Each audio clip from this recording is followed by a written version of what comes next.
Hi guys, kakaligo ko lang dahil magva-volleyball series na naman tayo. Inagahan ko lang ngayon mag-ayos dahil sobrang layo na pupuntahan natin ngayon. Dahil first time ko lang maglaro ng volleyball sa Alfonso, Cavite. Bali lagpas pa yun ng Tagaytay, diba? Sobrang layo. Konti lang yung dinala ko ngayon kasi alam ko naman na malamig din doon. Kaya makakatipid tayo ngayon ng jersey. Magtataka mama ko bakit sobrang konti lang jersey ko ngayon.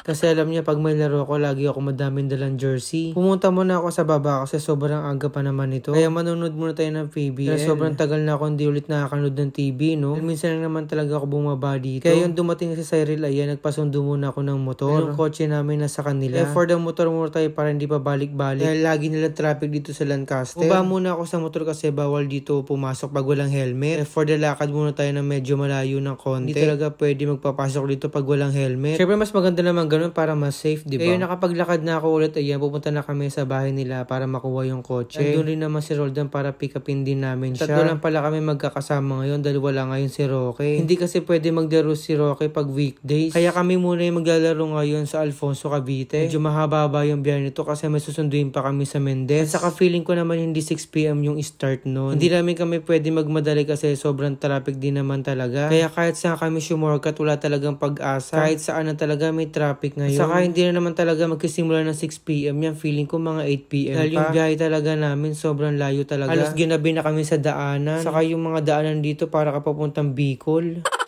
Sobrang dilim pa, saka sobrang tirik ng mga daanan. First time ko lang talaga makakapunta dito sa Alfonso, saka sa Mendez. Yung fast forward na ayan guys, diba, sakto lang talaga yung dating namin. Saka hindi naman marami teams dito ngayon. Dahil ang pagkakalam ko, 3 teams lang kami dito, diba? Solid na rin naman siya kahit papaano. Nga lang talaga, sobrang lamig dito, hindi ka talaga pagpapawisan. Sana lang talaga may laro kaming 3 dito kasi sobrang biglaan talaga tong laro na to. Saka may ilang na naman kami kasi iba na naman yung kakampi namin.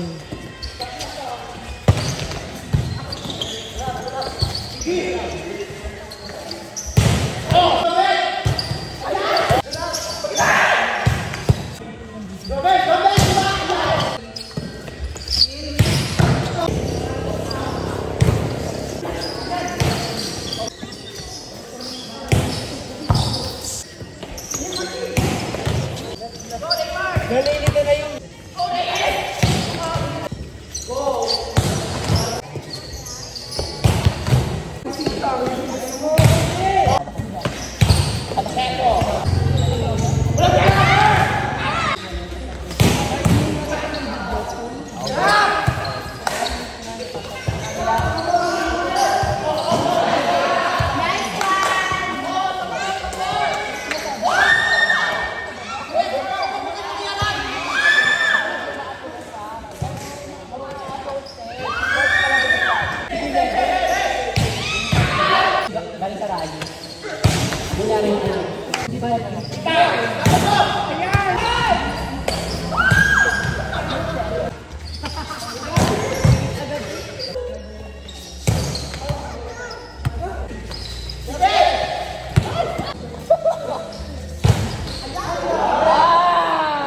At yun nga guys, no, lahat kami talaga walang laro ngayon. Hindi ko alam talaga dahil sobrang haba talaga ng biyahe namin tapos rekta laro talaga bigla. Sobrang lamig pa dito sa Alfonso, Diyos ko. Hindi ka talaga pagpapawisan dito pero okay lang naman yun. Para for the experience naman, diba? Sa Tagaytay na kami dumaan dito kasi sobrang lapit lang talaga dito. Hindi naman sinabi na dyan na mas malapit pala yung daan dito sa Twin Lakes. Malapit pala to sa Alfonso. Naikot-ikot pa kami ng malayo, Diyos ko Lord.